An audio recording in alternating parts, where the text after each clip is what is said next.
Hello and welcome to Doing Business in Rwanda. My name is Arnold Sagawa. Now, the global financial crisis has seen many investors move their portfolios to Sub-Saharan Africa. This has been witnessed as 10 of the 15 fastest growing economies are in Sub-Saharan Africa. CNBC was not different as they moved their East Africa regional headquarters to Kigali, Rwanda last week. According to the World Economic Forum Global Competitive Index, Rwanda moved 4 positions in 2015 to 62nd position. This makes Rwanda the most competitive country in East Africa and only second to Mauritius in Sub-Saharan Africa. This is Doing Business in Rwanda.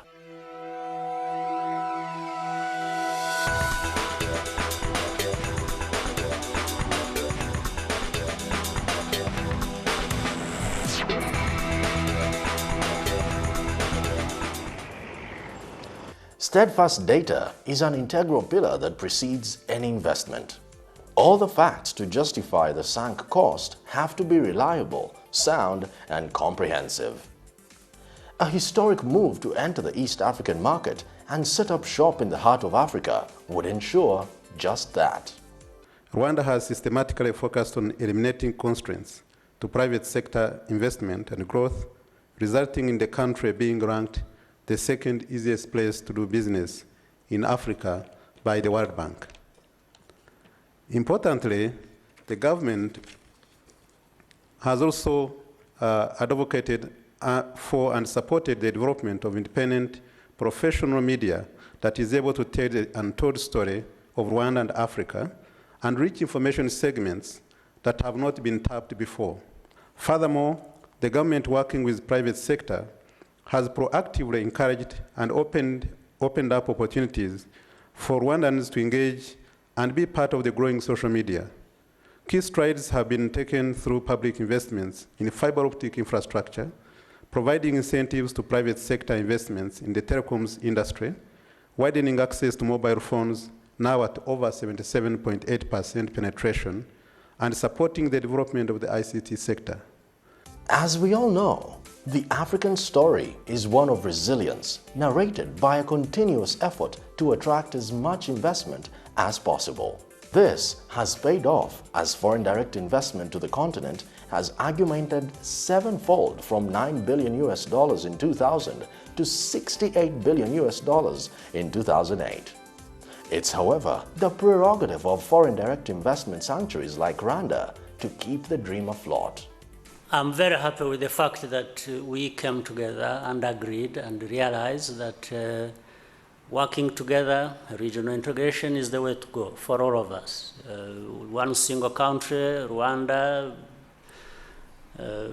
Uganda, or Kenya, we are really small looking at what is happening elsewhere in the world. So it's a good idea. That first step is very important, and we are happy. Now, a number of things have also happened.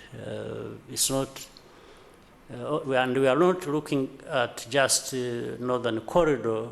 We are also looking at the central corridor, which brings in Tanzania, and with the number of changes that have taken place there and beyond, I think these trends are very positive.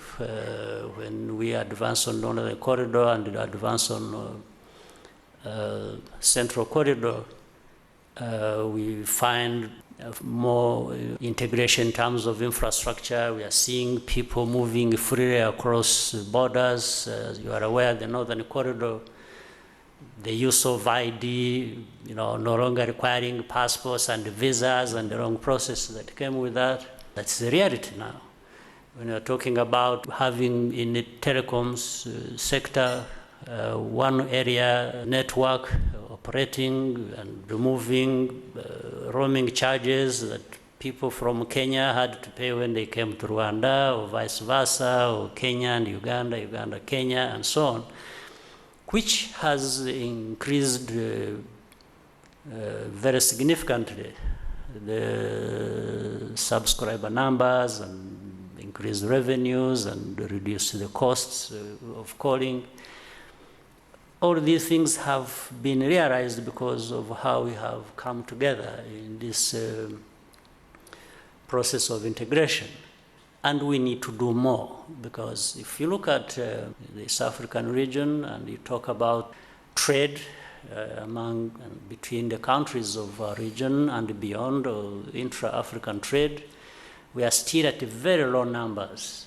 And this means we are really holding back on huge potential that could benefit this country beyond what we are crying about not getting from outside of our region and what we've been doing with the rest of the world. The evolution of the Rwandan economy is one relished by economists, as the country has managed to morph from only $1,000 of foreign direct investment in 1994 to $110.7 million in 2013. Integral to this evolution was the establishment of a vibrant capital markets authority in 2007, which has not only ensured a competitive financial center through mobilizing long-term capital, but has sought to endlessly attract new capital inflows. First and foremost is a business environment which is operating under a very transparent mechanisms and very little bureaucracy in public places, and ease of access to information. And of course, there are many important things we can talk about Rwanda, but from my perspective is Rwanda becomes attractive because of the big wins that have been coming out. I mean, the ease of doing business in Rwanda, how easy it is to register business, how the administration is able to respond to the business needs, how fast appropriate legislation is put in place, and of course the ongoing reforms which so far have delivered a lot of growth-driving, I would call features of an operating business environment. So the ecosystem is coming out very strongly in Rwanda in terms of attracting investors comparative to other emerging markets. But of course, don't forget that Rwanda being part of East African community and also its geographic location around the Lake region, which is another huge area, makes Rwanda a very, very attractive focal point for doing business. The Rwandan vision has attracted investment from all sectors, from construction to media. Moguls across the continent have taken advantage of the economic vibrancy, conducive legal framework, and the government's unwavering support and efforts to attract investment to the nascent economy. The unparalleled investor confidence is what attracted CNBC Africa to bring the regional headquarters home to the heart of Africa. We are now in 12 countries and 15 cities. In 2015, we started taking steps towards establishing ourselves in Côte d'Ivoire, Congo Brazzaville, DRC, and Ethiopia. Stock exchanges are the pulse of capital markets and have a strategic importance for our long-term goals in Africa. Consequently, we established a presence in the two largest exchanges in Africa. We have a state-of-the-art studio at the Johannesburg Stock Exchange, and we also have a reporting platform from the Nigerian Stock Exchange. Over time, we see ourselves as champions in providing a unified platform for seamless, accurate, and timely reporting on markets-related news from all the exchanges on the continent, including Rwanda. In addition to the infrastructure, we have partnered strategically with Reuters for providing us not only content, but also looking at synergies in other areas, including training. We've also strategically partnered with the World Economic Forum and our WEF's broadcast partner for the annual Africa meeting, the meetings in China and Russia, the road to Davos every year, and the meetings in Davos, where we as a broadcaster have the largest presence from Africa. We are indeed delighted that the Africa meeting for WEF this year will be hosted in Kigali. In a short span of 9 years, CNBC Africa has become the most credible voice for business and economic news on the continent, and is today the most widely watched business channel. The good economic and business environment in Rwanda has allowed the creation of several independent media houses, including 35 radio stations, 3 of which are international, 25 licensed print media, and 23 licensed television operators. The role of regional integration in fast-tracking economic growth simply cannot be ignored, and is a pillar His Excellency Paul Kagame has echoed on numerous occasions. From the East African Community, Northern Corridor, to the promising EAC SADC COMESA tripartite, the convening of African economies over the past 10 years has jump-started several landlocked African economies, improving their current accounts and ultimately their balance of trade position. Integration is a solution to most of these things.